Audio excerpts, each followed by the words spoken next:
And welcome to In-Game Chat for Saturday, March the 5th, 2022. It is Season 16, Episode 8. I'm Scott. I'm RJ. I'm Wendy. I'm Wendy. Wendy. Hi, Wendy. Hi. Hi, RJ. All right, don't start now. Why not? Oh, it's fun. Yeah, but you'll get stuck in that voice for the entire... I totally will. I will do that, exactly. Remember, you do this for a living, remember? I know. Well, we did it one time. We got into like a Russian accent, I think, which is not really good to do now. No, you did. You'll see, you did Old Man, Russia. Those some of those. Well, no, the morning show we did it with a Russian accent, and we just could not stop.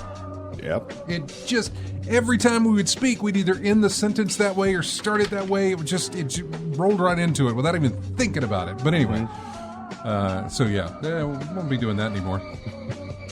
For some time anyway. Yeah. Welcome to the show. If you would like to get in touch with us, our phone number is 334-272-9228. Check out ingamechat.net for all the links to get in touch with us. You can find us on Twitter at ingamechat. You can also find us on Facebook there as well. You can email us, everyone, at ingamechat.net. We're streaming right now on Twitch. Go to twitch.tv and you can search for us in-game chat up there. You can go to our website and you can just go to it directly. But you'll find us there. You can watch us live while we broadcast. You can join in the conversation. We got people in the chat room now. I'll do a roll call. I'll try to remember to do a roll call of the chat room later. I've kind of slacked on that for a while. And our Discord is up and running, and you can join us in Discord. Josh has already said that he can't join us today, but he does want us to know... And let me go here, and that's the wrong mouse. Here and find it. He did want us to know that he is sitting at level 110 with 75 hours into Elden Ring at the moment. So we also have some. You know what? I got to remember what his name was.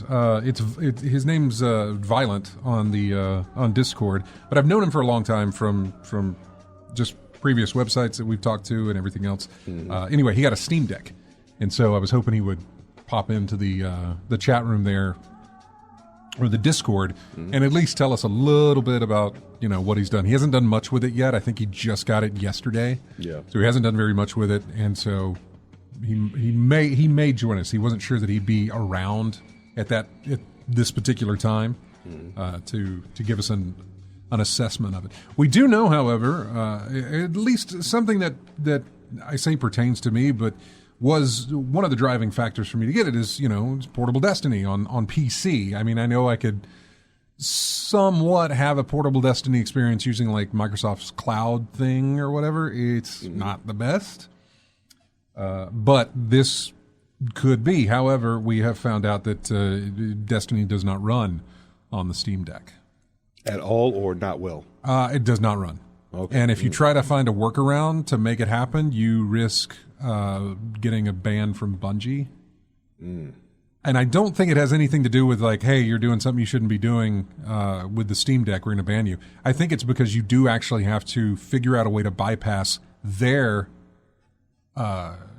cheat software that they have inside the game that recognizes when people are doing something they shouldn't be doing, right? And alerts the developers, hey, this this account is not working the way it should, you might want to look into it.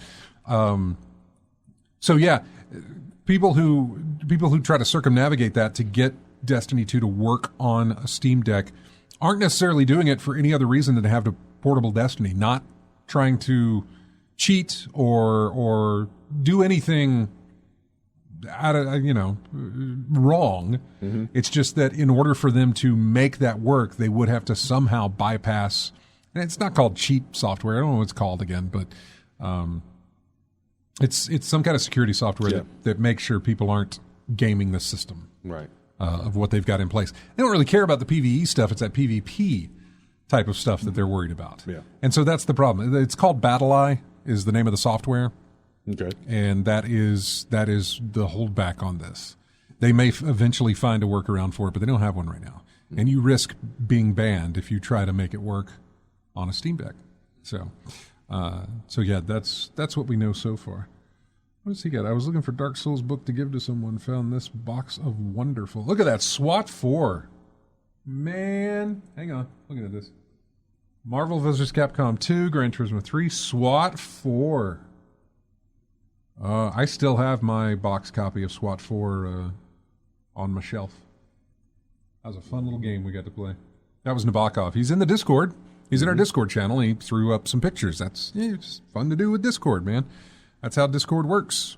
So yeah, if you would like to join us in Discord, go to our website, scroll all the way to the bottom, click it. There's a link there. You'll be able to join. Bama Brian joined just the other day in there. And so then you can join in our little chat section there, and we'll put you on the air, and you can talk to us. It's kind of like calling in, but you don't have to be on the phone. That's all. Let's get started with what we have played. RJ, I'm going to start with you because I want to find out... Did you get... I'll ask two questions. Okay. Did you play Elden Ring? No. Did you play Hellblade? Yes. Okay. Wendy's attention has been triggered. Yeah, I made some progress in that. Good. We got to the point where, well, I'm pretty sure I'm past the spoiler territory mark for everybody else listening, right? I mean, it's been out for a long time. Yeah, so, okay. I'm just going to go and I can't remember really what spoiler you'd be telling me about. Well, did you finish? You didn't finish it. Didn't finish it, but I just made some progress in the thing. Yeah. It got to the point where I took out Valkraven, the second of the two first bosses yeah. you have to go to make your way across just the bridge. To get basically into the game. Get into the game, basically, yeah. So I got past that. It's odd that is considered a tutorial. In most games, those two boss fights would be considered the tutorial because they are at the very beginning. Mm-hmm. But there's nothing tutorial about them, really. No, my tutorial was hitting the start button and seeing what does what. That's that's your tutorial. So that's all you get. So bought the two bosses. And I started making my way across the bridge. Then some more story elements happened, and I eventually got to the point where my sword is broken. Right. So now I'm doing these spirit walks in this area to get my new blade from this other area. So I've gotten the blade finally. Got that. So you went into the tree. Went in the tree and pulled the blade out. Yeah. Pulled the blade out. And now I'm making my way across this area that's full of shadow and stay in the light as much as possible. And that's where I stopped right now. Because I had a pathway. I'm looking at there's a pathway straight ahead, got shadow all in it. And then there's a path to my left that's got shadow all the way in it. So I'm just going to have to navigate. I had to look. I had to look something up on that. Mm-hmm. Because I was lost. I had gone through wherever, and I for whatever reason I couldn't find another path. And eventually I was able to, and I used some maps or some walkthroughs that said you need to turn at this point. Mm-hmm. I was like, oh, okay, there it is. Yeah.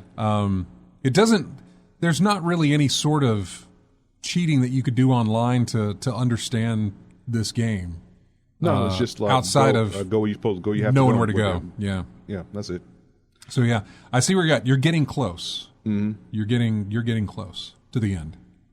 Already, but then you did say it was a short game. It's not very long. Not very long at all. Not very long at all. So, like I said, the battle system is real simple. I mean, despite the brief layoff I had, it was still pretty easy, very simple, very easy to get through.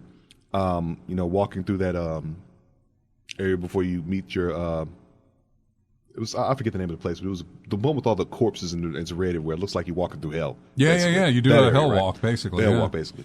So the battles were the one where the arms are reaching out. Yeah, all the corpses are writhing in pain and everything's reaching out and everything like that. So it was really cool. So getting through the battles in that was pretty tough, but it got to the point where it was very easy to get through when you realize, melee breaks every guard that any enemy has. Mm-hmm. So when in doubt, just melee, run up and kick them, and the shield's gone. Yep. Now you can run just up and kick away. them. That's all it is. So getting through the battles, it was a bunch of battles, but it wasn't anything too difficult, too hard to get through. But outside of that, getting lost really is the only real difficulty I have playing this game, because it happens a lot. There's a lot of mazes everywhere, and of course having to backtrack from the boss battle back to the area that you went to progress in the next level. Yeah. So that makes you get lost all the time. So going through those spirit walks and getting lost in that shadowed corridor, that's going to happen plenty of times, actually. Mm-hmm. So it's been multiple times when I've been lost and trying to work my way through the maze, and it was that's what makes the game longer than it really should be. Navigating mazes in the game. Oh, I know. Yeah. It was extended for me because of getting lost in the dark area there, or getting lost in those first two trials. Mm-hmm. Which, by the way, the second one I had no problem, which was the odd one, or I don't say the odd one, mm-hmm. but it was one you would think you would get lost at, because it had those portals that would change your view. Yeah, the illusion. Yeah. The illusion portals, I guess you could call them. Cert is fire, and Valkraven is illusions. Yeah. So, and the way those levels were set up, they were much bigger than the level I had been through with the Fire God. With Cert, With Cert. And so I thought, well, God, navigating this one to get back is going to be real tough. Mm-hmm. Breeze compared to what I went through with Cert. So and the something else that got me, maybe it was an element of being a tutorial, because I thought when I was done with Valkraven, I wouldn't have to deal with illusions anymore. And that wasn't the case. Mm-mm. There's still illusions present.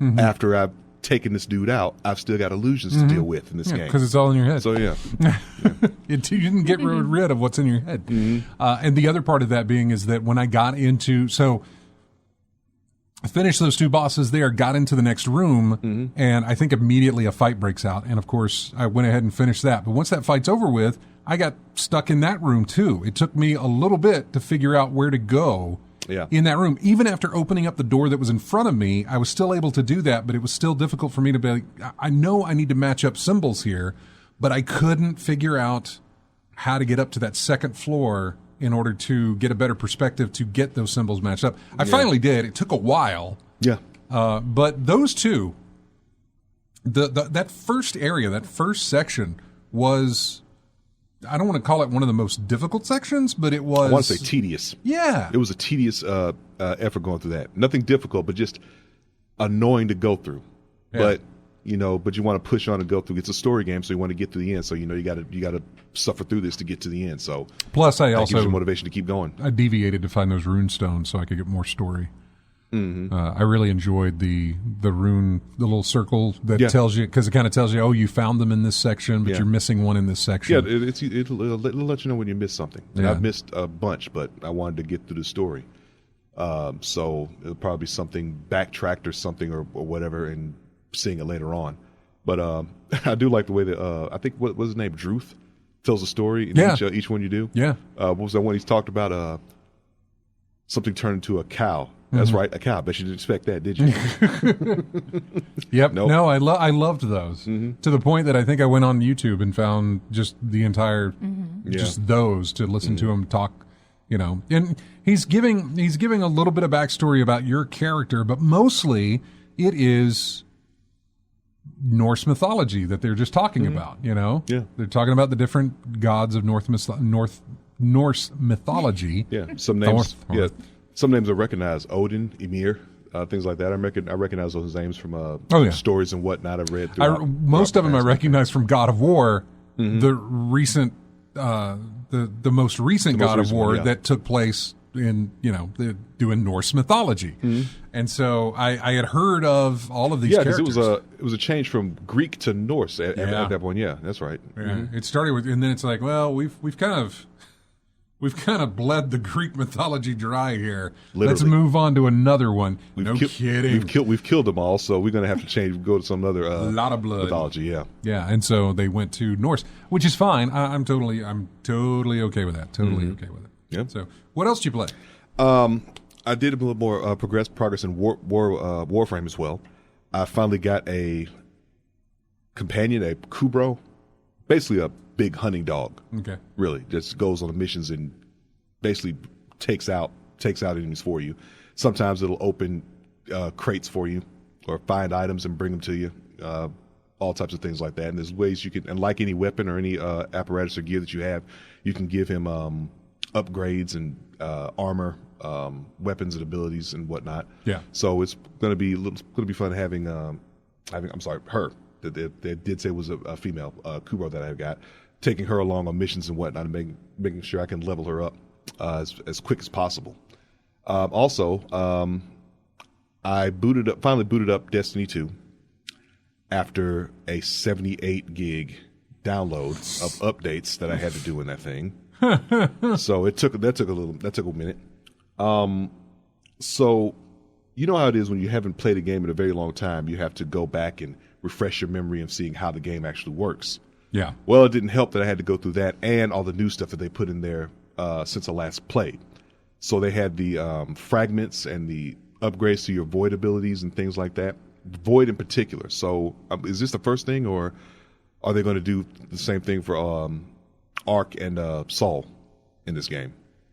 Because it's like I said, it specifically said void element and didn't say anything about the other elements. Yeah, they've already done a solar revitalization. Okay. They did a solar 3.0, I think is what it was. Where they kind of did a lot of tweaking on solar and that sort of thing. And now they're doing it with void 3.0, and they'll do it with. And I believe I remember some roadmap that they made or some big long thing that they published probably about a year or 2 years ago, which was talking about here's our plans of not only what we're doing with expansions, but what we're going to be moving into with the way we handle weapons and stuff. Some of that came to pass. Some of it came to pass and then came and went. Yeah. Because it was like, that didn't work. So, but they did talk about the fact that they were going to revamp all the elements. Yeah. And they had already done that with solar. And they may go back and do solar again, I believe, because of, and I really haven't looked at it, but I know in the void section, it looks a lot like what stasis looks like now. And so they're basically taking the way your stasis screen, and you can pick all the different elements and all these different ways that your powers act and react and everything else. They're doing that with void, and I think they'll also do it with solar on like just an aesthetic level, because I think they're already there with it, but. And then Ark, which hasn't seen any love whatsoever. Okay. So they'll get to that point as well. But yeah, that is something. Right now, seemingly this season is, while they call it Season of the Risen, I think is what it is. I just call it 16. Yeah, it's mostly Season of the Void, because everything is so void heavy with the new void stuff. And then there's a lot of mods, artifact mods, the seasonal mods, the ones that only show up every season that are based in a void class type thing. Okay. So really, meta hadn't been worked out just yet, but it's getting there. So as I was playing the game, I went to the Cosmodrome area, and just started goofing around, doing ridiculous things like throwing knives at tanks, stuff like that. Just making sure all the buttons did whatever. Yeah. And getting refamiliarizing myself with the game. And I noticed that as I was playing, I was like, oh, it's been a long time since I've reloaded my weapon. You see how many bullets I've got, and I'm like, wait, it's infinite. Yeah, they got rid bullets. They got rid of primary ammo. Yeah, so I didn't know that. So I'm just running around with infinite ammo on my primary, my secondary, not on the heavy, of course, because that would be ridiculous at that point. But it took me a while to notice that I didn't have to look for bullets for my main weapons anymore. Yeah, well, it took them long enough to realize that we need to stop limiting their ammo. Because there are times when you would just sit there and run out. You know, it wasn't what you needed wasn't dropping from, you know, the enemies or something like that. You would sit there and run out. Okay, I've never had that issue. I mean, I'm like... Well, there is a timer on ammo, but you have to be completely out of ammo. For the most part. If you run completely out of ammo, all 3 of your guns are dry. There's a certain amount of time where boom, it'll click and boom, you'll get restocked. Okay, is this happening? Not on the heavy. You'll get restocked with a little bit of special and then a full, full primary. It used to be. Okay. Has this ever happened to you? This happens like on strikes or raids or anything like that? I haven't done that much because, like I said, I've never had an issue where I've like run completely out of ammo on everything because I'm always on the hunt and lookout for it. It didn't happen so much in just regular play. It would happen in a raid. It would happen in a dungeon or a specific at a Grandmaster Nightfall or something like that where it's real tight. It would happen. You would run out of every single aspect of ammo that you have, especially if you switched guns. Because you remember, if you switched guns, you lost. Like if I have if I have a rocket launcher that has 7 rockets ready to go, it fires 1 rocket at a time, and I got 7 in my inventory. If I switch over and want to move over to a sword, that ammo gets chopped. That ammo cuts in, either goes away completely, or you get down to like 1 strike or something like that. Yeah, it's like if you change your polarity on your right. God, but that happened on every single weapon you had. So if you wanted to switch, if some reason you loaded into something and said, I brought the wrong weapons, let me switch out. Well, already you're going to take a hit on your special, your heavy, and your primary, depending on which one you switch out. Even if you switch out all 3, you're going to take a hit on that. And so kind of a penalty. But they don't do that anymore. So primary, they thought, infinite ammo, good to go. Okay. Which is fine. Yeah, it's fine. It's fine. But after going through all that, doing a few public events, trying to remember how to make them heroic. So I had a few, because the ones that were really solid to me was Venus, where I think I'd be Sloan. Sloan was the contact. That was Titan, wasn't it? Titan, Sloan, or Titan or Venus or whatever. I think Sloan. The ocean planet. Sloan was Titan, yeah. Okay, Sloan, Titan. Yeah. That's the area I was in the most before that went away. So that one I knew by heart how to make things heroic there. But all the other places, it took me a minute to remember. Like I was on Nessus and the Cabal mission. And I was trying to remember the drill. The drill. I'm like, there's something we had to do here to make it heroic, and then it hit me. Oh, I got to destroy this carrier over on the left side of the screen. I have to destroy that before we can make it heroic. And it took me a minute to remember things like that. Were you with a group, or were there people there? There was some folks there, about 2 or 3 folks there. Good. Got to the party late, but still, we got there and wiped it out real quick. Cool. So then I got to the point where I was trying to remember what can I update and what's stuck.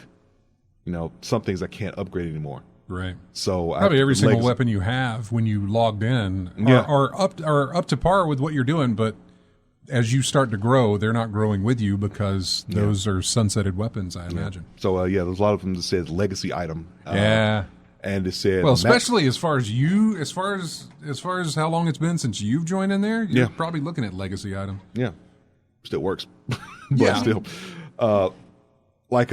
my main weapon is the Song of Justice, a scout rifle. And I think it said the max was like level 1060. Right. But it said 1350. Yeah, but it can't go any higher than that. But it can't go any higher than that. Nope. Then it said something about the max at 1650, but I can't update the thing anymore. And then I looked at my chest armor. All my other except the helmet. I'm sorry, no, it's just chest armor because I picked up another version of the same helmet, but it says it's like upgradable, but the one I had before wasn't. And then my chest armor, which is the Terra Concord plate, which I got from Titan, it can't be updated. But there's a way to find another version of it. Is there? I don't know. Finding stuff out there because I still find old rare types of armor and equipment. If I could find that again, because it's available as a pickup from one of the Ingrams. Like it's available as a pickup, so if I can find that and start upgrading it, maybe I can keep my same attire. If not, I'll just have to look for new pieces to put together. Yeah, I don't really hold on to armor too much. I mean, I do once I masterwork it and it's got good stats. Obviously, I'll try and hold on to it. Outside of exotics, I don't really worry too much with armor, especially now that you can use the transmog system to make it look like whatever you want. But if it's got stats you want, then you can keep that and then change the look of it. So it all just depends, and it all just goes with whatever you feel comfortable running. Yeah, well, I'll have to get with you on that, but the transmog thing or whatever. I'm not too familiar with it myself, but I can you know show more than you me, around. so you know more than me, so we can go that route. But yeah, because I've gotten used to this look on my Titan since ever, actually. So when I had it set, it was locked. I mean, lion rampart legs, the terracotta plate, the wildwood gauntlets, and the Carrack helmet. That's a set, and the wildwood mark for the Titan. That's it. Do you have Discord on your phone?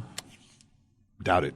Oh, okay. But I can probably get an app or Well, whatever. I was trying to think of how you and I can play together, and also it's crossplay and everything, right? Talk to each other. And I figure, you just jump into Discord through your phone with you can plug in a Bluetooth or something or whatever. You can Bluetooth anything you need to. Just Bluetooth to your phone, go into Discord, and then we can chat while we also play because we have crossplay now. So I can play with you on your PlayStation while I'm on PC. So, in fact, we've got the guys, a lot of the guys from the clan. I'm going to switch. Can you see the screen behind you? Yeah. Yeah. I'm going to switch over and I can show you. They're all in there right now doing the raid. It is the day one raid. Yeah, I kept seeing that term in text that popped up, anteater. And they're having connection issues today, and that is one of their code words for certain that when you get an anteater code, you can just type in anteater. That's the error code you got. They know what that code is, and they're all based on. There's anteater, there's guitar, there's I don't know. There's all sorts of different. Okay, I thought it was something else. Because someone mentioned something about a badge, getting an anteater badge. Oh, or something well, like yeah, that, because everybody is succumbing to it. Because everybody was starting this raid, and the first encounter of the raid, it's not. I wouldn't even consider it's the first encounter of the raid. It doesn't seem that way because it's the first thing you run into as soon as you load in, which is basically just grunt stuff you got to kill just to move forward. Right. And it kept kicking them to orbit because of the anteater code. It couldn't keep the connection. And it wasn't just happening to them; it was happening to a ton of people. In fact, I went to their Twitter just a minute ago, and was looking at they have a Bungie help Twitter. Yeah. 2 hours ago, we are currently investigating a rise in error codes and server instability. Players who do not own a Destiny 2 season or expansion will begin to see a sign-on queue. So they're taking the free-to-play guys and they're putting them in a queue, while everybody who owns the seasons or the expansions are being let in so that they can run this race, which started at 11 a.m. I got an update. Well, I didn't get an update, but let's see. Where's it at? Raid discussion. There's a team somewhere who's on the final encounter of the raid. It seems like a doozy, but also pretty okay. Wild mechanics at play throughout the entire thing. So, yeah. It'd be interesting to see how that plays out. So, it's raid day. Yeah. And everybody's running. You got 24 hours to run it on the first day to, claim that you beat it on the first day if you want to do that. I don't care. I'm not interested in that. Yeah, I've still got a few expansions. I got two I got to get Beyond Light and Witch Queen. So I've got up to that point. A lot of stuff I couldn't get into because it said you have to have this and that, and I just don't have it yet. So yeah, I'm not raid ready yet. So yeah, full 1560 or whatever. I am 1526 or so. I'm not there yet. Yeah. So I was just trying to see if they had any kind of an update on the world's first winners. Nothing just yet. So, we need to take a break. It's already halfway done with the hour here. When we come back, we'll talk about what Wendy played, and we'll talk about what I played, which we just talked about what I played, except for Uncharted 4, I suppose. Yeah. Wait, didn't I play something on the Xbox? What did I play? What did I pull down and play? I thought I downloaded something. You did. Indie title? Genre? No. Oh, it was Contrast. I already talked about that. We talked about that last week. I tried playing Contrast. That's a little... Yeah. I did go back in there, though, and download Man, what else? They added something else this week, and I was like, "Ooh, I need to remember to go in there and download that because they had added it." And I can't remember what it was. Oh, Far. It was Far. Changing Tides. Mm-hmm. Yeah. We're going to take a break. When we come back, we'll talk about all of that. And here is music from a game that recently released, Elix 2. The sequel to Elix, I guess. ELEX is what it is. Yeah, no Horizon, no Elden Ring. Well, he's got Elden. RJ has Elden Ring. He just hasn't played it yet. Yeah, because I was trying to get through Sinuous Sacrifice. But according to you, I'm not that far from the end. So you're really not. So I'll be able to play. Assuming you don't get lost. Yeah, assuming. Yeah, but I'll be able to play Elden Ring sometime this week. You think we'll? Yeah, okay. I should be able to play Elden Ring. We'll be hearing about Elden Ring from you next week. Yeah, is that what you're saying? Yeah. All right. I never make those promises because I never know. I would love to play. We'll talk about it. I'm sorry, Thar. We'll talk about both of those games. Not that we played them, but. Yeah, we'll talk about that. Here's music from Elix 2. We'll be back after this.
Welcome back to In-Game Chat. Music here from Crowns Alpha. Or is it Alpha Wild? I don't know. It's the battle theme is what it says. Or maybe it's a wild battle theme. Should do a better job of titling these things. But yeah, that's what that's from. Can't tell you what system that was on.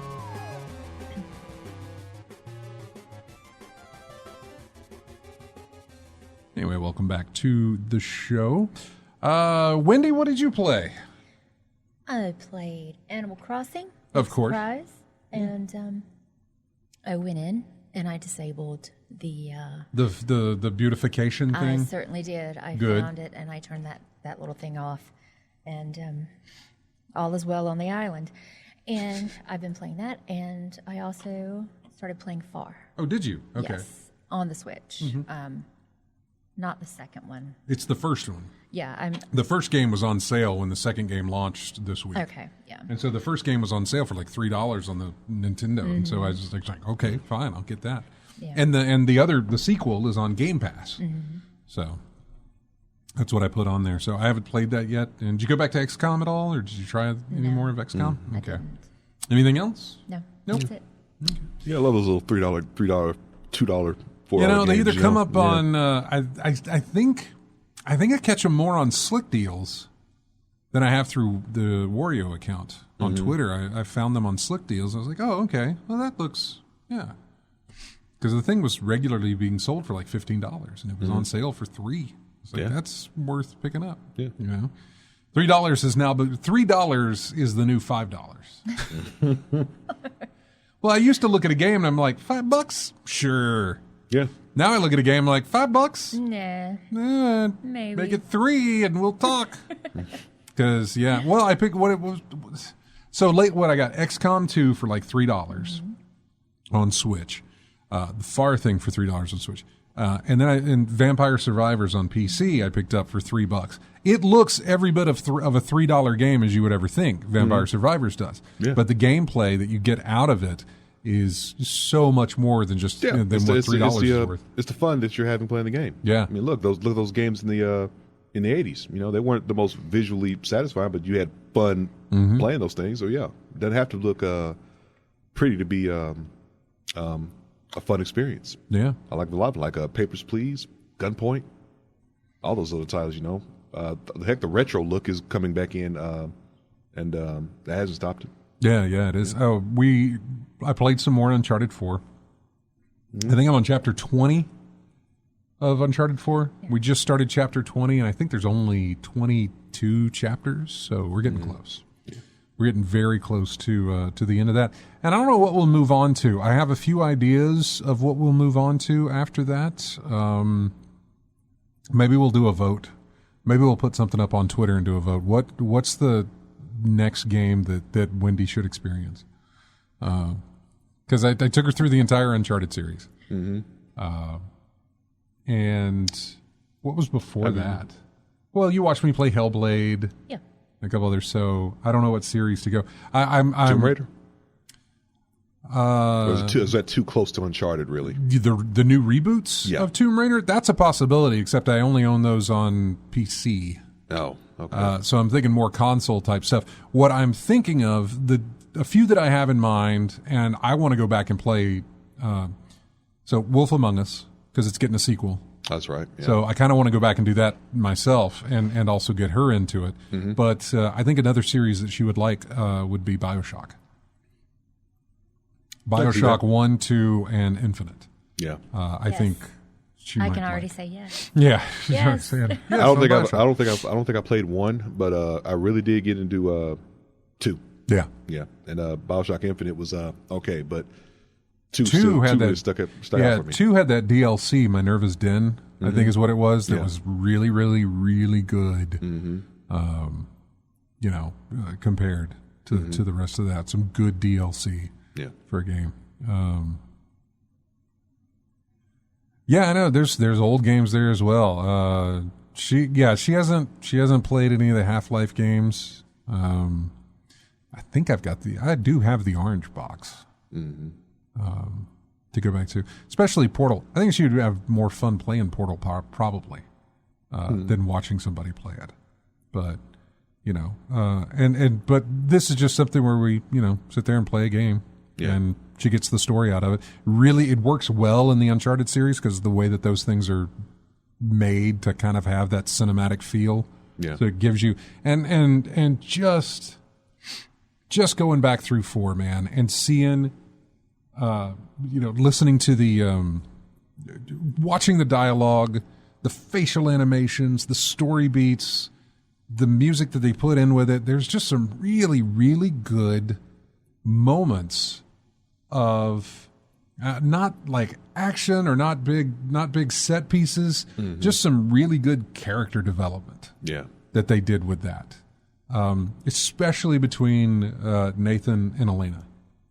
Really, really good stuff that they did there. And the more that I play through that, and I know I'm getting close to the end, and I'm looking forward to getting close to the end, because, 4 games of Uncharted, I'm about done. But at the same time, I'm a little sad about it, Yeah. It reminded me of when I originally played it, thinking like, oh, man, it's almost over. I'm going to miss this, because they're probably done with that franchise, and I'm happy about that, especially the way 4 ends. I'm okay with that. Yeah, it's like some series you like play and you like a good place to stop, but they want to keep milking it for all it's worth, and then it gets diluted, and it's just nothing like what it used to be. Yeah, Myst would bore her to death. Watching someone else play Myst would bore me to death. Myst is not a good passenger game. You know what I'm saying? Myst is not a good game to just sit there and watch somebody else play. Did you like detective film noir? Mm-hmm. I do. Did you ever play LA Noire? No. But I do have that. So that's another good one to think about. Okay. A good story based thing, and the My problem, the problem I had, well, L.A. Noire. The problem I have, I loved the setting because it's noir, but it did a lot of what Walking Dead was trying to do to make you feel like you had a choice, like you had choices that matter. No, not that. It was, I want to say it was more like Mass Effect's dialogue selections, where the options come up of what you're going to say, and you click that option because that sounds like what I would say. But the words that come out to address what was meant doesn't come out the way you think it would come out. No, I mean, all you got is basically the hook of the game is basically determining whether someone is lying, telling the truth, or holding something back. And that's your choice. You just pick the right one. The story flows fine. But I mean, you don't get to say it with the words that come out. Well, it was the sense that sometimes we had this discussion when it came out, where some of the options, like the facial animations, would give you, well, that looks like doubt, and or whatever the case may be. I think it's doubt, and doubt was the one that was like throwing folks off, especially in that first iteration before they made the changes, like on the Switch, or I think it was on the Switch or whatever. When it came out on that, they had a different version that made like subtle changes in the choices you had to make. It used to be truth, lie, and doubt, and now it's like I forget what the they changed it. It's like there's a little change on the new ones now. I can't recall the names of it. God, I haven't played it since the original. Yeah, I never went back to original, so I never went back to it. Yeah. But might be worth looking into on that one. That was interesting to play. It's just finding clues and reading the facial expressions of people and making the right choice and whatnot. You know, some are just flat out obvious, the way they say it and their mannerisms after it. You know, you have to be a little detective and whatnot. And then some are really good at hiding their past or not telling you everything that's on the up and up. So it's just a little thing about paying attention, but it is a good noir style 1940s detective story. Yeah, the best thing we do about these is when we talk about a new game, we'll go and look at a trailer. Yeah, and if it catches our eye, then we'll look into it. That's sort of like DMC did. Yeah, but she's very happy about DMC. Well, I know, but we can't find it anywhere. No, I think I have it on my PC. Mm-hmm.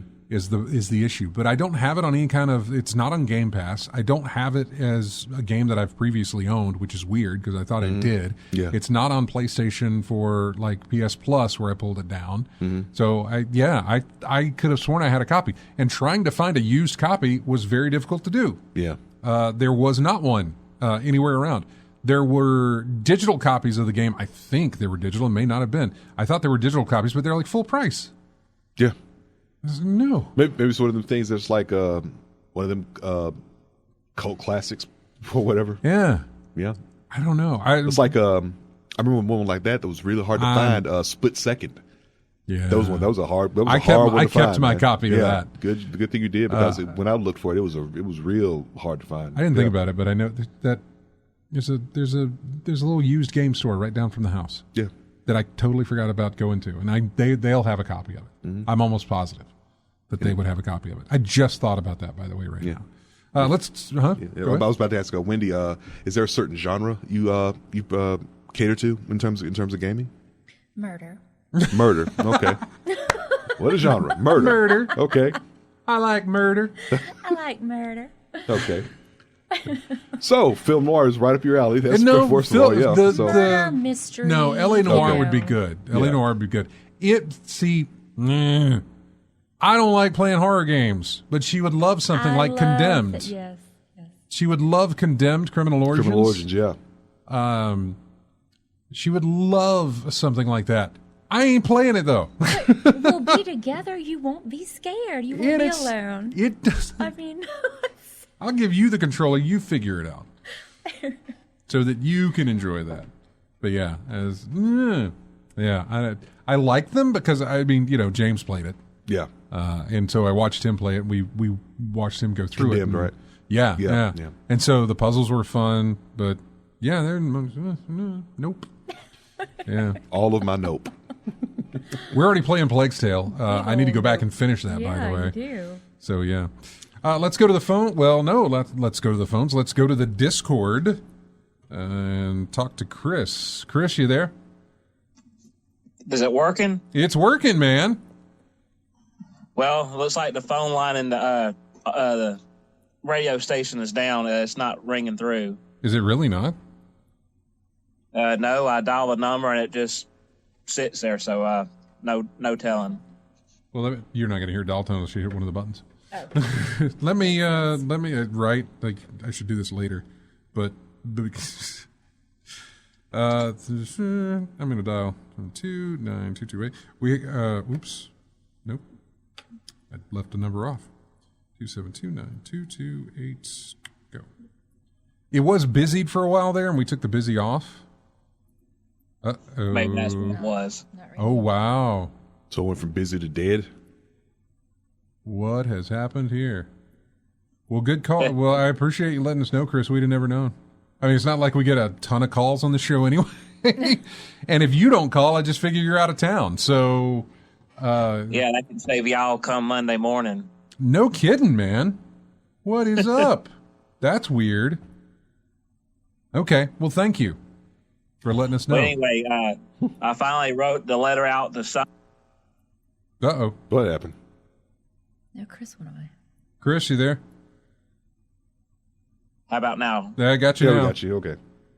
It may have timed out. Anyway, I finally got down and wrote the letter to Sony and mailed it off today. It's 2 pages long. Good Lord. Oh, wow. Front and back?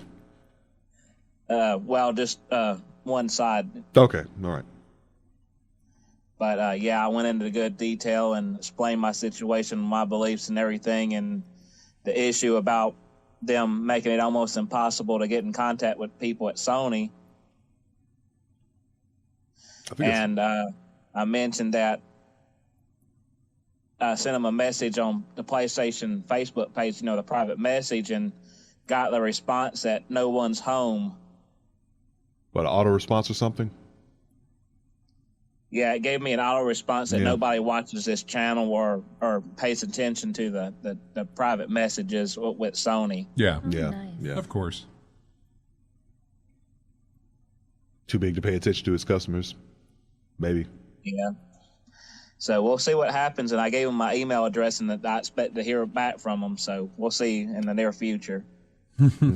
Well, yeah, we shall see. Good luck with that. I like I said, I applaud you for going as far as you're going with it. I don't think you'll get anything back.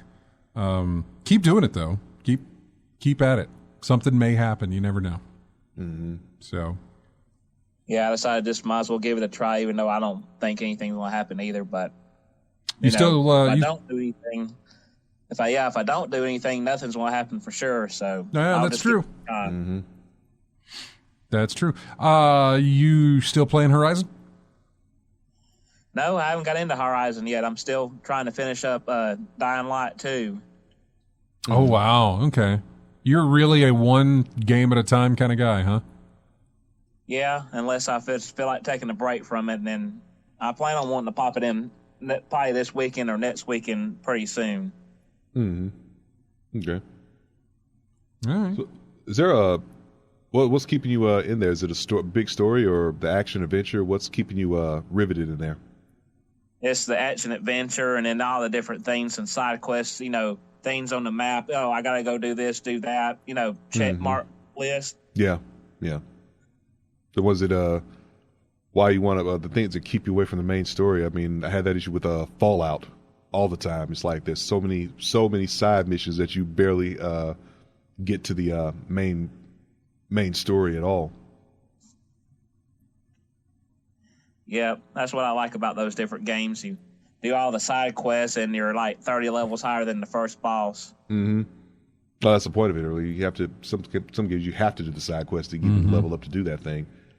Or they put so many in there, you're so ridiculously overpowered. By the time you get to where you need to be, then it's like one shot done. I was watching next one. I was watching a review of Elden Ring, and he was talking about the fact that he loved it. It was not even a complaint. Mm-hmm. It's just that without even realizing it, he was taking down some of these bosses without a problem because he had explored so much. Yeah. That he'd leveled himself up enough to be able to Which handle is basically those possible in any Souls game. Is it? Yeah, I mean, look, you can. I've never put in the time. Look, theoretically, you can go around. You can just go around and explore and take out enemies over and over again. Go back to the bonfire, reset everything, and lather, rinse, repeat until you have enough souls to level yourself up past a certain point. And then, because I've seen it happen where you can, like, one good hard shot from an overpowered character, you can take it off a good chunk of health off of a boss battle. Mm-hmm. Yeah, I mean, if you got the opportunity to grind for souls from the get-go, yeah, it's possible to do that. Like, it's possible in all the Souls games. Yeah, like I said, never really put the time in to know or even try. But the Elden Ring is still, I still see it, and I'm getting a little bit. I didn't feel that way with Dark Souls. Fear of missing out. It's not really fear of missing out. I mean, obviously, it's the zeitgeist. Obviously, it's the whole situation where everybody's talking about it, or at least it's filtering into my ears that way, or eyes, whatever you want to count, however you want to count it, to where I see what people are talking about. Is Elden Ring this, Elden Ring that? It's a great game. It's going to get Game of the Year. This is the best thing From Software has ever done. Or this is the most approachable Souls game they've ever made, and that's fantastic, and people are, that sort of thing. Something like that is sort of pulling me in. It is a new thing, of course. I don't have any kind of fear of missing out on that because there is no... Technically, you won't, because it'll still be available. And it's a completely single-player game. I know it's got a little bit of, not multiplayer, but you know what I'm saying. It's got some... you're going to get invaded. So, it's got some of those aspects to it, but the games that I have the fear of missing out on are the games that are multiplayer intensive or co-op intensive. Borderlands was one. Borderlands 2, actually, because we had played Borderlands in a co-op section. And I thought, well, Borderlands 2, where are we going to all get it? And okay, and I know it didn't happen. By the time I got in there, nobody else that I knew was playing it. So then it was, I missed out. Because that's the only way I enjoy playing that game is with a group.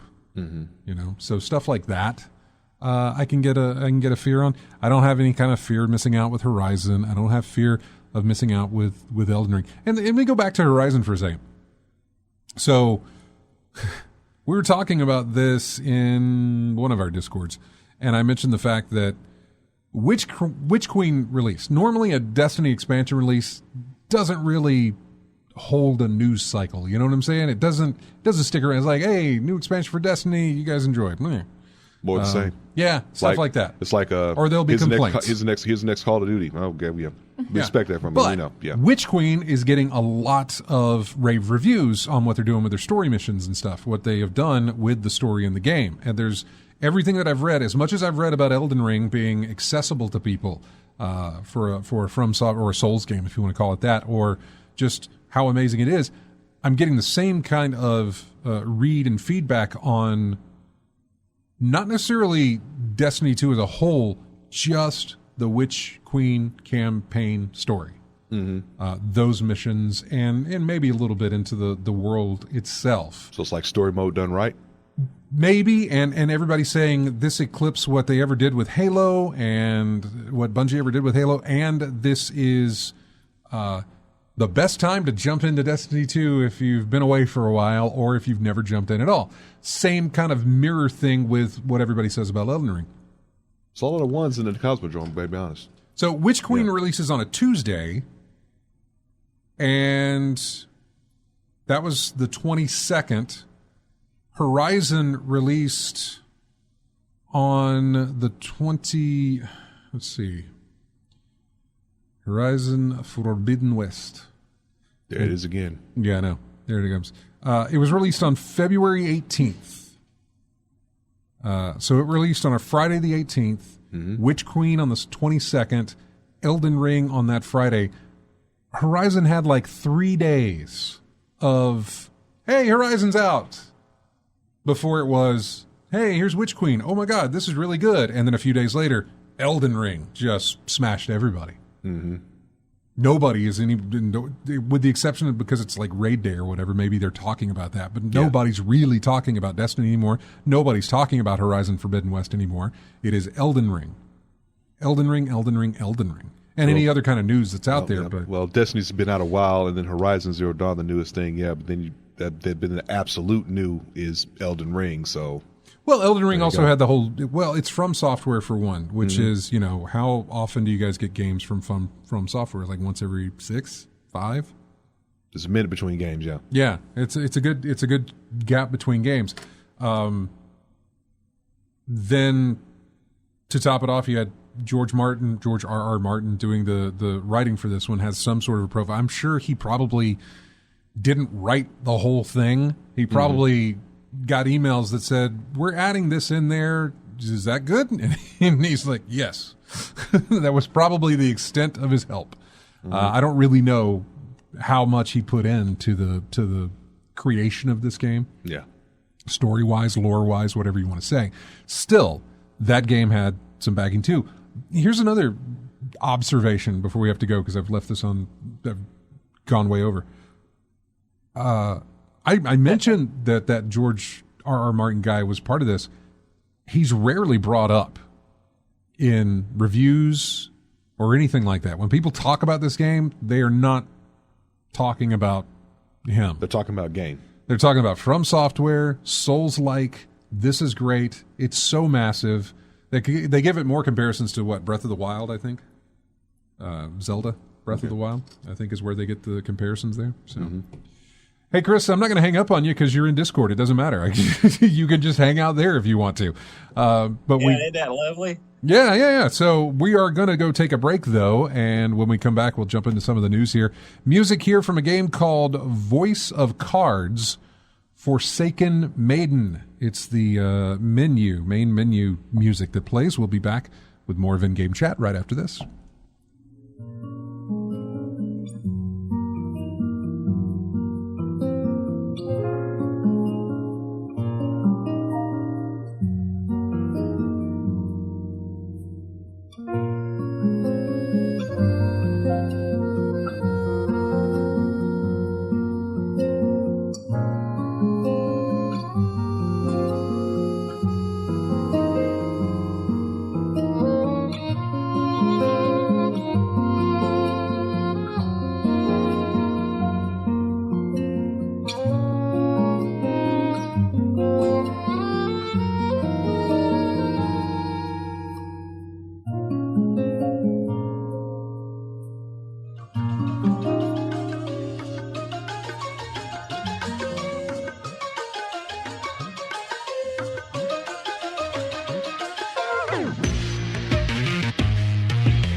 Welcome back to In-Game Chat.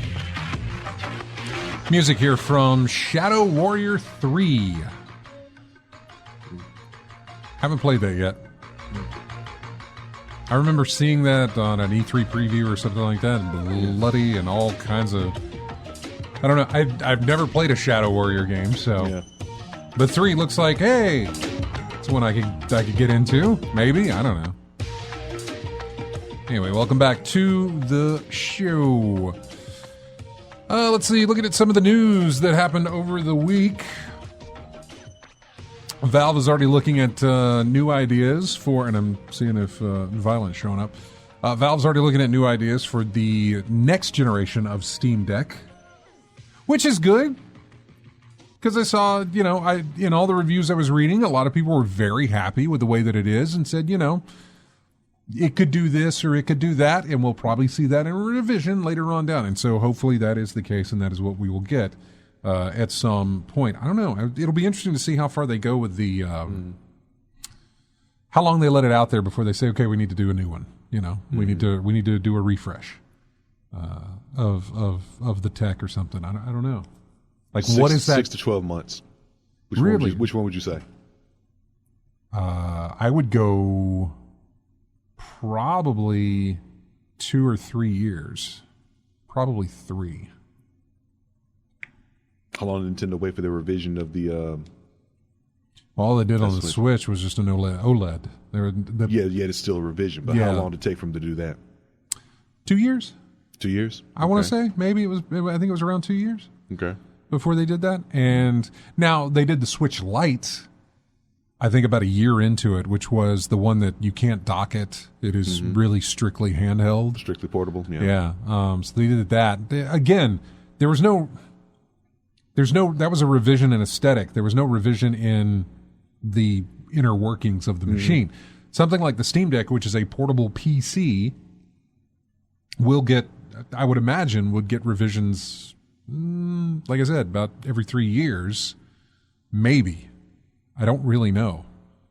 To put in new processors, to put in more RAM, whatever they can fit in there, because things get smaller. I think about this because PC, and people want to keep the things updated, pretty readily. And a PC, much quicker than anything console-based or anything like that. I know. Well, see, that's all I got to go on, because Steam's never put out a refresh of any of their stuff before. Because how long does it take for components to be dated in a as PC? Soon as they're released.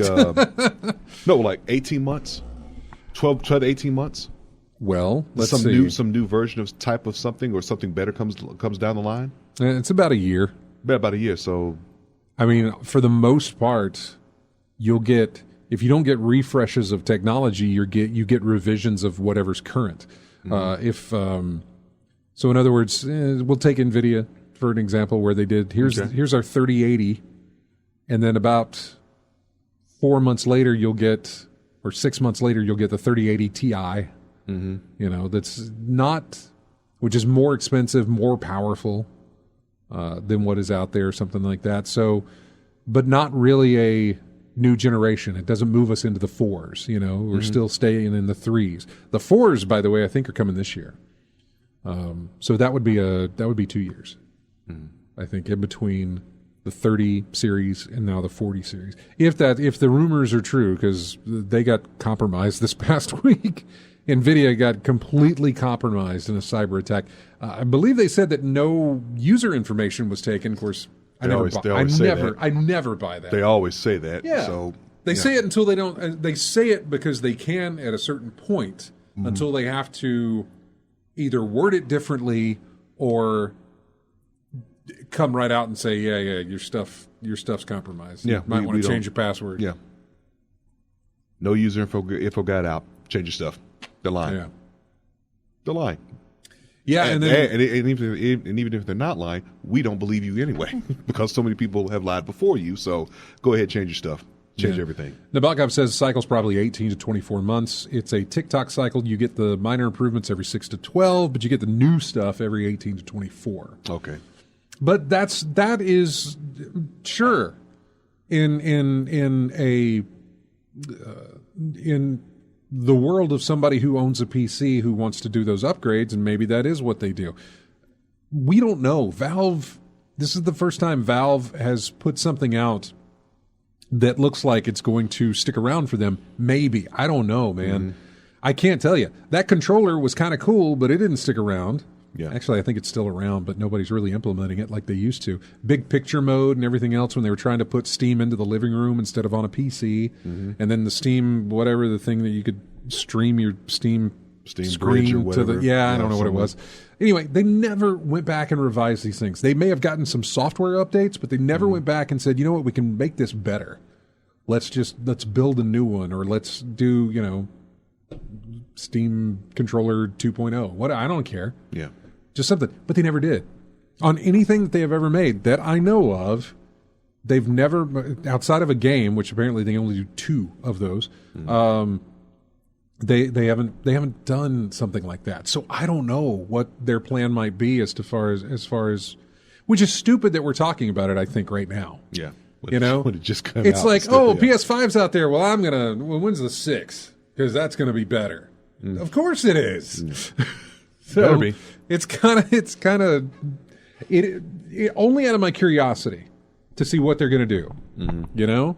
That'll be interesting, because when they do announce that here's our next Steam Deck, if they do, then you get an idea of, all right, from release to this release, here's the span of time we can expect. Yeah. Now, what do we do next time? Do we wait that long, and does something come out, or do they miss that deadline and keep going, or who knows?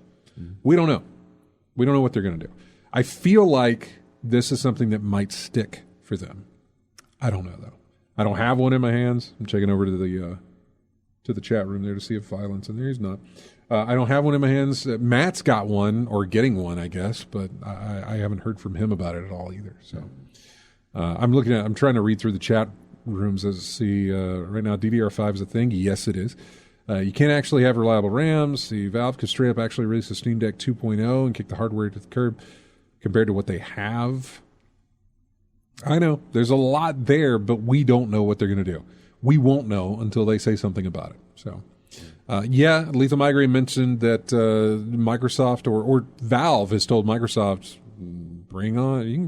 you can bring Game Pass over to Steam. That's fine if you want to do that. I don't know that they're going to, but they welcome it. So you might have Game Pass on Steam. That'd be fine. I'm totally down with that because I still haven't used Game Pass on my PC because of the dice roll you get from putting some of those games on your system and not being able to get them off. Yeah. So, yeah. Hey, Scott. Yeah.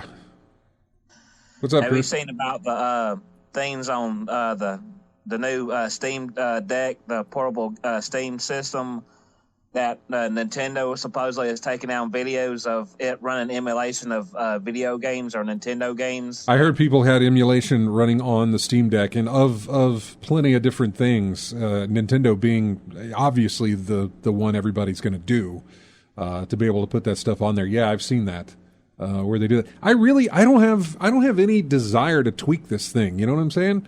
I just want it to run my games. That's it. I have no desire to get in there and mess around and put you can. I mean, it's an operating system that's on there, some kind of operating system on there, Linux based maybe. I'm not sure what the software is that is on the Steam Deck. The operating system that's on the Steam Deck. I don't know if it's Linux or not, but yeah, I did hear about that. But then whatever. Nintendo's a little trigger happy when it comes to pulling rank on their stuff. You know what I'm saying? Yeah. It says Proton is Valve's Linux one. Yeah. Say again. It said a Proton is Valve's Linux compatibility layer, which is the key to running games programmed for Windows PCs on a Linux-powered machine. Yeah, it's Linux. Yeah. It's Linux. Yeah. Which, I mean, just the fact that it's Linux opens the door even wider than it does on any other kind of operating system that you put on there. So, I didn't doubt that at all. Nintendo, by the way, pulled Super Smash Brothers from Evo. Yeah. So no Super Smash Brothers this year, which they want to do their own thing. They want to do their own thing, yeah. I get that. I totally get that they want to do their own thing, and they can't, but I don't understand why both can't exist. Yeah. Why can't Smash Brothers be at Evo and Nintendo, you do your own thing that's centered around Smash Brothers? I don't know. Maybe they're perceiving they're losing money some quake with this esports thing blowing up. They all do. I said they always do. I don't want to say they all do. They always do. Mm-hmm. The reason that you get tagged on YouTube for having Nintendo music or images or whatever it may be is because Nintendo says no. Nintendo has the strongest grip on their IP than I would say any other company does. Yeah, always have. Yeah, we just saw that dude get jail time for his getting those ROMs put out there. 3 years, I think it was. Yeah, some time. 3 years of it wasn't jail, it was prison. 3 years and a fine, and a fine with that as well. Yeah. What was something? Oh, it's one of those little random trivia things to know, but like Nintendo owns the rights to pornography that features their IP. Yeah. That features their intellectual property. They own the rights to it. They bought the rights to it. Yeah. Because they said, well, there's no way we can go out there and buy all these up. We're just going to buy the rights from this person. And then that way it'll never be recirculated, of course, then again. Based on our IP, so they're just protective. I mean, in that sense, I get what they're doing there. They're very protective about that. But how much of a, how much of a I was going to say like how much policing, but it's beyond policing. It's like how militant they are against anybody, any one little thing, unless you have their permission to do so, to do that. And it just, it's really. It's not weird. It just comes off mean. Yeah, I mean, let me think about it. When you had the tournament and you have your things there. You're bringing your consoles, your copies of the games and whatnot, and you're just setting up stations and having tournaments and playing them. Yeah, most companies don't have an issue with that, but Nintendo, being protected, probably want to do their own thing. And then recently with Capcom, with their little attempt at a license they put out for Street Fighter V, that did not go over well with the tournament organizers. Nope. I mean, some just flat out said, "Well, no Street Fighter at this tournament. Just go and do something else." And oddly enough, I'm okay with that. Yeah. I'm okay with no Street Fighter, only for the fact that Smash Brothers could fill that void for what entertained me while I watched that. Or, I was going to say Marvel vs. Capcom, but that's Capcom as well. So Capcom, yeah. Yeah, I don't know if they would put that in there. It may force the issue to play more titles. Heck, King of Fighters 15 is new. Guilty Gear Strive is still getting play. Throw out Melty Blood. How about bring back Virtua Fighter? Virtua Fighter 5 came out a while back. Still have folks playing that. Bring that up some. I love there's a game called Melty Blood. Yeah. I'm going to ask my 5-year-old cousin, what do you want to call this? Melty Blood. Hey, RJ. Yeah. Have you seen any of the Naruto series anime? The who? The Naruto anime series? Naruto, I heard of it, but I haven't watched any. I haven't watched any of it. It's like too big to catch up on by the time I got to it. I always pronounced it Naruto. I heard of it, yeah. Might check out that YouTube video that, my mind went blank on the people that put out the video. Flash Gets did a video about that series. Mm-hmm. Flash Gets, yeah, I'm familiar with the channel. I can check that out then. Flash Gets, okay. All right. Yeah, that one was pretty funny. Mm-hmm. Speaking of other folks that don't play with their property, some studios in Japan, I'm sure, yeah. You do the wrong thing with their stuff, they're gonna come for you. Cross the ocean. I don't have a problem. I don't have a problem with people protecting their IP or whatever. Yeah. But just the way that Nintendo goes about it doesn't matter what you do it for. Mm-hmm. You could do it for a charity, and Nintendo's going to pull it unless you've asked them about it. Mm-hmm. It's almost like it's some robotic thing that's running through. There's no human that is actually doing this. It's like some sort of AI that only reads, they don't have our permission, kill it, regardless of how it's being used. Mm-hmm. It doesn't seem like there's somebody on the other end of that saying, hey, let me call in somebody. Is this okay? Should they be doing this? And then go through it. No, they shoot first and ask questions later, basically, if they do that at all. Yeah, free pub for your game anyway. I mean, it's being streamed and everything, and people are playing, they're having a good time, and you have the competition, so more people get involved and all that type of stuff. But they've been doing it for so long. All of a sudden, suddenly, they just said nope. Yeah. GTA 5, the PS5 and Xbox Series X remasters offer some 4K, 60 frames per second, some ray tracing in there. Of course, I'll watch the Digital Foundry video whenever that thing gets released, so we can see just exactly what is going on with that. Watched a little bit of the Digital Foundry video for Gran Turismo 7. I saw a pop-up for that on my when I booted up my PlayStation, and it just said the logo for Gran Turismo 7. Man, there's some beautiful stuff. Look, cars have never really been a problem for games. Mm-hmm. The outside, the exterior of cars. Yeah. The way they're shaped, the way things work, it's very, very easy to do. I say that. I don't code games at all. So what do I know? But it seems like it's... You got enough source material to make a very accurate representation of the vehicle on your game. Yeah. So you've really got to work on the details if you want to show off what you're doing. And Gran Turismo has always been about that. God. Always been about the details. The interior details look great, but we were sitting there watching this video, and I noticed this reflection on the screen, and I realized it was the windshield reflecting the dash and like some air vents that were on the dash as well, and they were just kind of popping in every now and again depending on how the light worked on your car. Yeah. And I just was like reality. Yeah. What the? It just, not something that I would notice because you don't look in that particular view, but because I wasn't playing the game and I was able to kind of observe everything that's going on, it's just like, look at that. Just to notice some detail. And they talked about ray tracing, which was a weird thing for Gran Turismo 7. ray tracing. So there's a couple of modes you can play the game in, performance mode and all these different things, depending on what you can get out of it. Right. If you turn on ray tracing, which I want to say is the ray tracing is where you can get really good reflections. In other words, if you look at a puddle on the ground and can see a reflection of the sky, it's probably set that way for all the puddles. But if you have ray tracing on, it not only reflects the sky back, but you can see like a mountain that's in the distance because of the angle that you're looking at. It would reflect in the water that is in that area from you. You would see that and that sort of thing. The reflective surface of the cars. And the guy talked about how, you've got your base paint and your clear coat on your paint, and everything is simulated there.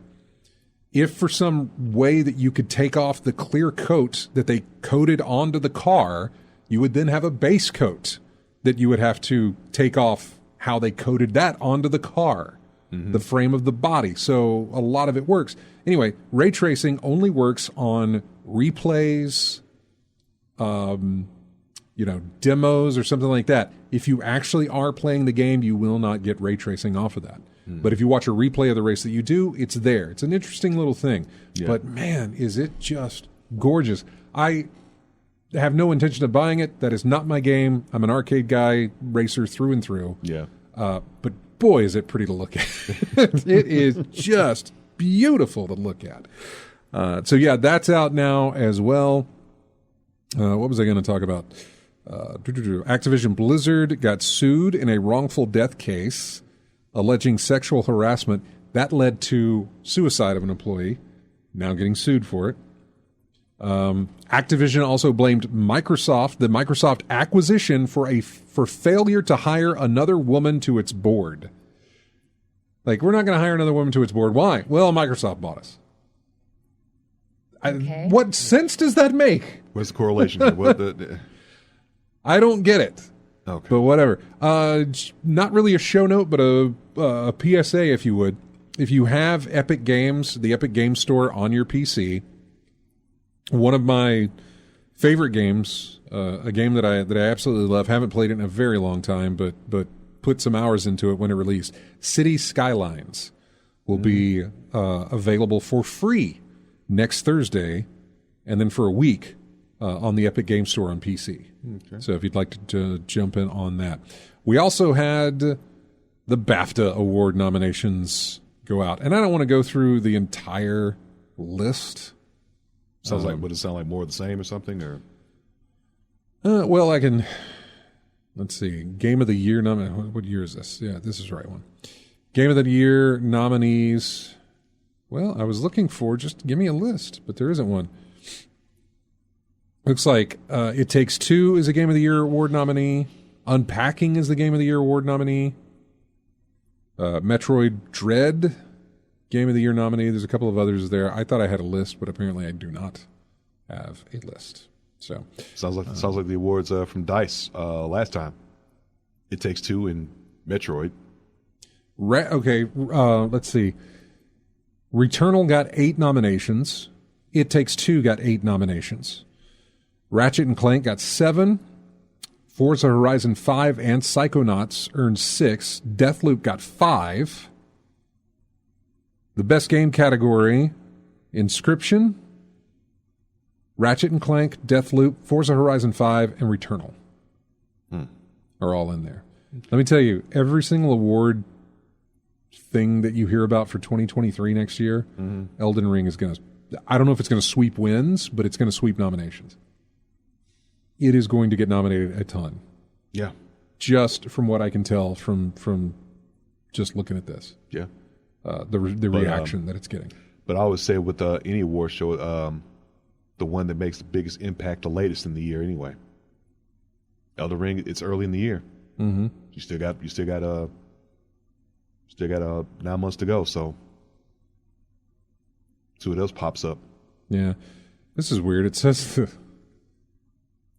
the BAFTA Game Awards will take place next week on Thursday, March 7th. There is no Thursday, March 7th. There's a Monday, March 7th. It's a Thursday the 10th, but yeah. I don't know which one that means.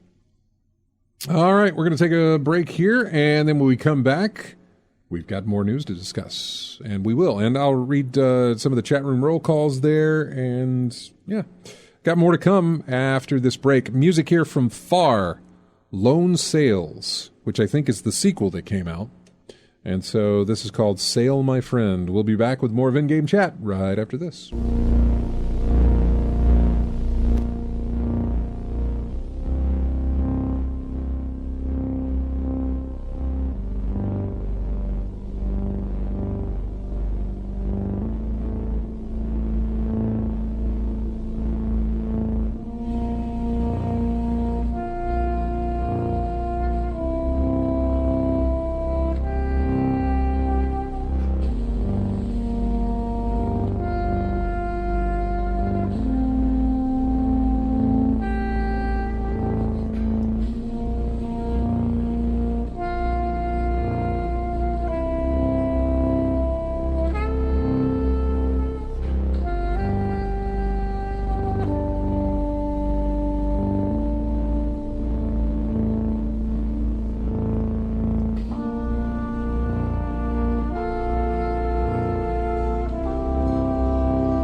And welcome back to In-Game Chat. That is awfully dramatic for a racing game. That is Grid Legends Final Race Boss or something. That's what that is. So, yeah. Sounds like it fits to me. I suppose I never would have, not for a grid game, maybe for like a split second. A racing title? You're going to have some fast-paced, dramatic type things like that. Yeah, I guess so. Hot Wheels ain't that dramatic. I need to get back to that. Look, Daytona USA has singing in it. Come on now. Yeah. What I ran into, by the way, on Hot Wheels, and I may have talked about this, was that Hot Wheels is massive, by the way. So you have this big map, and each little point on the map is a race that you can do. Mm-hmm.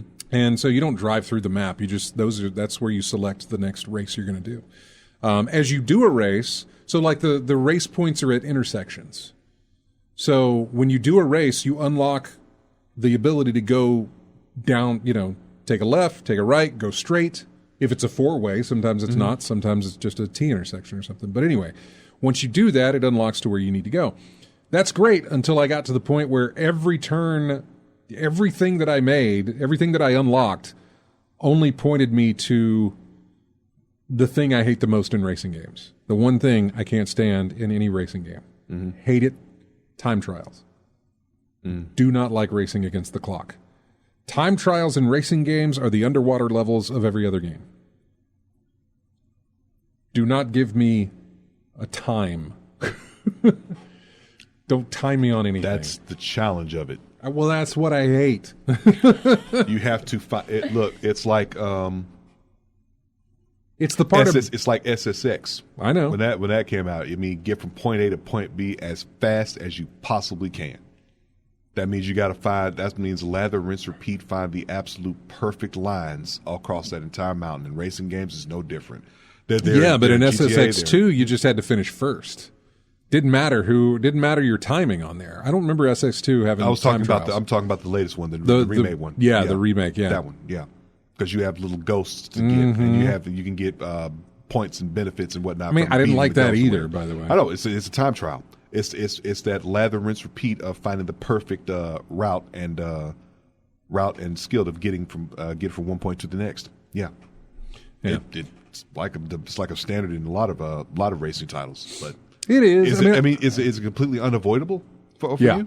It's because you can't, because you have to do them in order to unlock that intersection, so you can move on to other stuff on the map. Okay. You know, it's like you're only accessible. So I don't know how to explain it. You got to do it.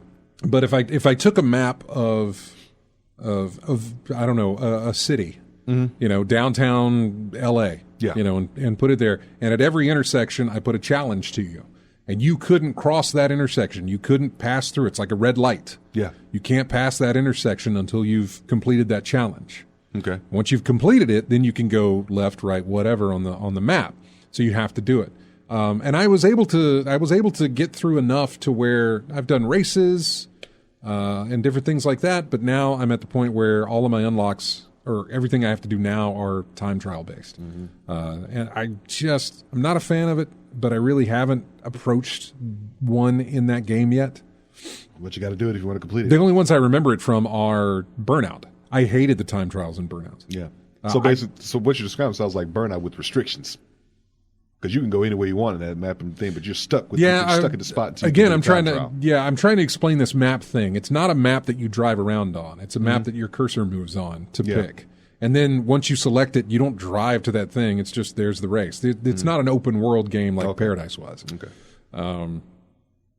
But it does limit you. You can't go to further parts of the map until you've opened the road to get there. Yeah. So, yeah. So it's just something you just have to knuckle down and do. Yeah, if I'm explaining it right, I'm probably not. Hey, let's do a chat room roll call real quick. I say real quick, we got a lot of people in there. Abjui, Abjuui, I think. I don't know. Action Shin, AC Wraith, another TV viewer. A10, Odyssia, Badger Dash, Bam Bryan, Commander Root, Drunk Degenerates, Elysian, Kazips 06, Lethal Migraine, Nabokov, and Stephen Van Dam. Hey guys, thanks for joining us in the chat room. We always appreciate when you guys do. And what was it? Something else? Oh, that was the next bit of news I was going to go into here. And really, this is not going to take a lot of time to do, but it's everything to do with Ukraine and everything that has been done because of that. Ubisoft, who really had come under the gun from a lot of people, actually pulled a pretty good, No, I said your name, Bama Brian. I didn't add the 17, but I did say your name. It says Ubisoft provided additional funds, advanced salaries, and additional housing or alternate housing to their staff who are in the Ukraine. Good on you, Ubisoft, because I would imagine that would not be the case under, I don't know. Let's just pick a company, Activision Blizzard. Why not? Mm-hmm. They're in the hot seat. Sure. A Counter-Strike Go Pro lost a tournament, but he still gave $33,000 to the Ukrainian army. Anyway, apparently he had pledged to do that if he won the tournament. He didn't win the tournament, but he went ahead and gave the money anyway. Mm-hmm. So good on him. World of Tanks creative director got fired for publicly supporting Russia. Yeah, not really a side you want to be on in this situation. The Ukraine called on PlayStation and Xbox to stop supporting Russian markets. Microsoft suspended all new sales of products and services in Russia just recently. EA Games pulled all their games and virtual currency bundles from sale in Russia and Belarus as well. This War of Mine studio, that is a game that is absolutely depressing, but also a game I think a lot of people need to play. But it is absolutely depressing. Mm-hmm. Even worse is, I want to say, the expansion or the DLC they did, which dealt with children during war, which again, absolutely depressing to play, but also almost absolutely necessary. to someone, except the fact that they made a game that's not really accessible to everybody. It's not like a what's that one? Valiant Hearts. Yeah. Which is kind of, the one with the multiples. It was like the war from like 4 different perspectives. One was a dog, one was a nurse, one was soldier. What was it? Was there a fourth? Was it just 3? The soldier, the dog, and the nurse. There was the nurse, and then there was soldier, nurse, dog, the soldier, and then there was the farmer. Farmer, okay. Yeah, and then of course there was there was another guy too. There was the so it was 5. There was the dog doesn't really count. You play some as the dog, but only because the dog is with you with, I think. It made it sound like the dog was important because that dog was featured in a lot of the trailer. Stuff. No, the trailer was fantastic when it featured the dog. But you had 5 guys. You had the farmer, the bomb guy, whatever. He was the American. Okay. You had the French farmer, American guy who was big into demolition. Demolitions guy. Yeah, the demolitions guy. And then you had the soldier, the nurse, farmer, soldier, nurse, bomb guy, and then the dog to round out. There were the 5 characters, but I think you only play as the 4, if I remember. Anyway, the reason I say that Valiant Hearts is a very, and I don't want to say watered down. It still does the job of communicating to you, especially with the First War. Or the First World War, which a lot of games don't really kind of it's always go 2. back to. They stick with 2. Yeah. But they talk about that, and when you go through there, yes, it's very cartoony. Yes, it's somewhat silly. It has its moments, but it also has the educational moments. They did a lot of things with the letters and things like this that are all tied into the reality of things. This War of Mine does somewhat the same, but on a completely serious level. The game mechanic is not as just pick up and play type of thing as you might think, but it's still one of those games that is just real depressing, mainly because it's real, in a sense of what everybody's going through. So Lethal Migraine says Visa and MasterCard just announced they are stopping business in Russia. Yeah, Nabokov, I've met with the developers of This War of Mine as well. I didn't tell them that they had one of the most depressing games I'd ever played, but I did meet with them, I think on the first one, or it may have been on the second one. I think it was on the expansion, the one with the kids. Because I think I did mention something that's like, man, I appreciate you guys putting the effort on this, but why did you have to go in this direction with it? Because the first one was already what it was, and now you're going to, okay, let's put children into it. But it's still a situation where it's like, no, it's something you should do. Yeah. So, yeah. There's been others that have, there's been a ton of other kind of, I don't want to say restrictions, but, well, sanctions, I guess you could call them, that other companies have been doing, individual companies. Yeah. Like I hit some of the high points here, like EA and Microsoft and that sort of thing, but there's been a number of other companies that have, ceased sales in Russia and like that. And also to bring up, we interviewed them a long time ago, but Frogwares is the company that makes the Sherlock Holmes games. They're based out of the Ukraine. Mm-hmm.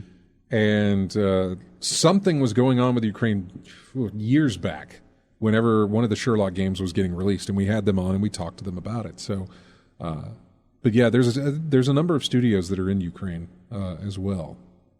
That, yeah, if you go to their Twitter sites, you can see where they've put on Twitter, like, yeah, we make games. This is serious, and Mm-hmm. Lethal Migraine says, do you think 6 Days in Fallujah will still come out this year? Will it get delayed due to what's happening? I think I don't know, man. 6 Days in Fallujah already got delayed way back when because I can't remember. Was it money that ran out, or was it just the controversy that kept it down? Because if that did, then I'm not sure it'll make it out this year either. Stalker 2 is definitely getting delayed. I think they already said that they had to cease production on that and that it's going to get a delay. They didn't know how long of a delay when they said that, but yeah, Stalker 2 will not be this year. I would imagine. I don't know. That kind of depends on how things are going. Not that it matters. I don't care.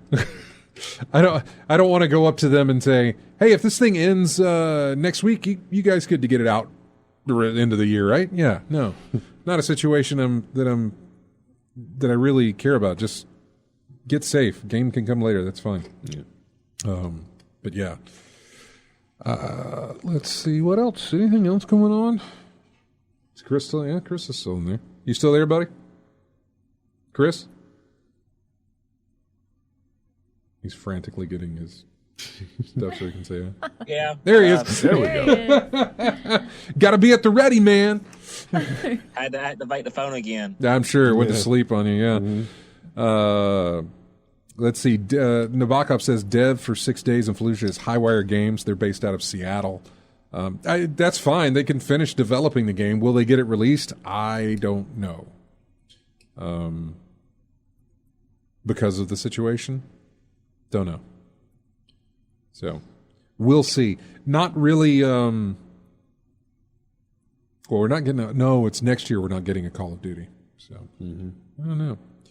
Yeah, whenever I'm done with Uncharted 4, I'll probably throw up a poll on like Twitter or maybe in our Discord or something like that and see what the next game is. That Wendy and I will go through some trailers. She'll find some stuff she likes, and then we'll throw it up there for you guys to decide on what's the next one that she's going to. I say watch me play, but we both are entertained by it. You know, just watching, going through it. It'll be interesting with Wolf Among Us to see if you can make the choices while I play the game. Mm-hmm. I've already played that game. I don't necessarily remember everything about it. It's been, what year did that come out? Let's see, Wolf Among Us? Yeah, I've got something pulled up here. So, Wolf Among Us came out in 2013. 2013, yeah. I haven't played it since 2013. Mm-hmm. So, been a while. It's one of the, it was, I think, yeah, this was the only Telltale game that made me want to play it. It's the one with all the ones are story based. And what The Walking Dead, I wasn't really into. The Batman thing was like mad, but for some reason, Wolf Among Us piqued my interest enough to actually give it a shot, and I'm glad I did because it was a really good experience going. Walking Dead season 1 of Walking Dead worked for me. Mm-hmm. Season 2 and everything else that came afterwards, I don't know if because the shtick had gotten old by then or it just lost the impact. The impact of 1 was really, really good. Yeah. It still showed us that ultimately there is no choice. Mm-hmm. You are on the path that the game wants you to be on, regardless of what you choose. Yeah. But it was nice to think that we had an illusion of such a thing. Still, even getting to the end of that game was fantastic the way they did it. Everything they did about that was really, really good. But the seasons that came out afterwards, they never stuck with me like season 1 did. And I'm totally fine with that. Season 1 ends in a way that I could say, don't need any more. Mm-hmm. You're good. But Wolf Among Us. You what? Speaking of other games, have y'all heard about the new Teenage Mutant Ninja Turtles Shredder's Revenge?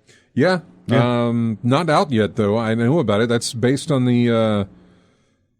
feels like it's set in the arcade days, right? Yeah, it feels like the old 4-player arcade thing. The 4-player arcade thing, yeah.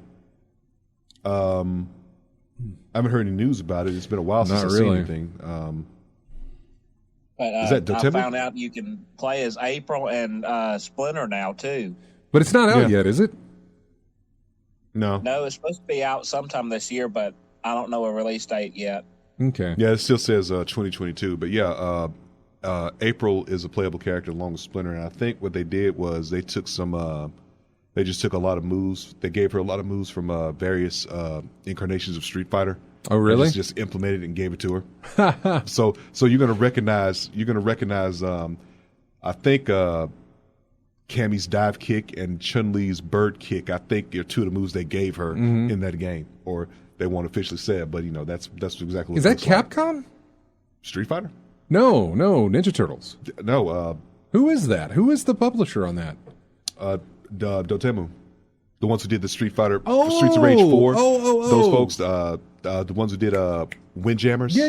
No. I know who you're talking about now. Yeah, they're the ones who are publishing this as well. So yeah, I didn't know they were doing that. Wow, I remember. Well, Nintendo. That's how far I'm going back with my Ninja Turtle games. Yeah. The home console releases, the rights were owned by Konami at the time. You know, and Wendy and I were talking the other day because she asked me about when are we getting another Silent Hill, because somebody had asked her about that. And I said, I don't think we're going to be getting another Silent Hill because Konami is holding on to it. Yeah. And she said, well, why are they holding on to it? And I said, well, because they're not making games anymore, from what I understand, right? They are making slot machines, but they're not making games anymore. But if they sell that IP, they can't do anything with it. Like if they were to think, hey, we got some backing, we can make another game in that Silent Hill series, they could do that. Metal Gear, they still own that, right? They should. Kojima didn't take anything with him from that. It was Metal Gear is still owned by Konami. Yeah. I mean, companies will hold on to their IPs for like. They got a death grip on that stuff.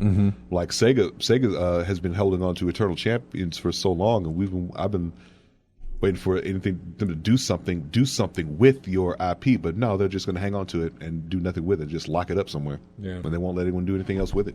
Heck, they when Streets of Rage remake came out, they were doing so good, and then Sega saw how good it was doing, and they just come in and wanted to kill that.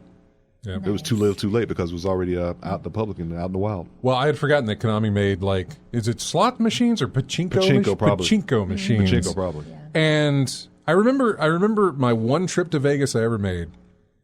When I was walking into casinos, you would see rows and rows of slot machines, but they would all be based on a bunch of different things, like Wheel of Fortune slot machines, Gilligan's Island slot machines, and I remember I went to. Was it EA at the time? One of the first gaming trips I ever made was a day trip to California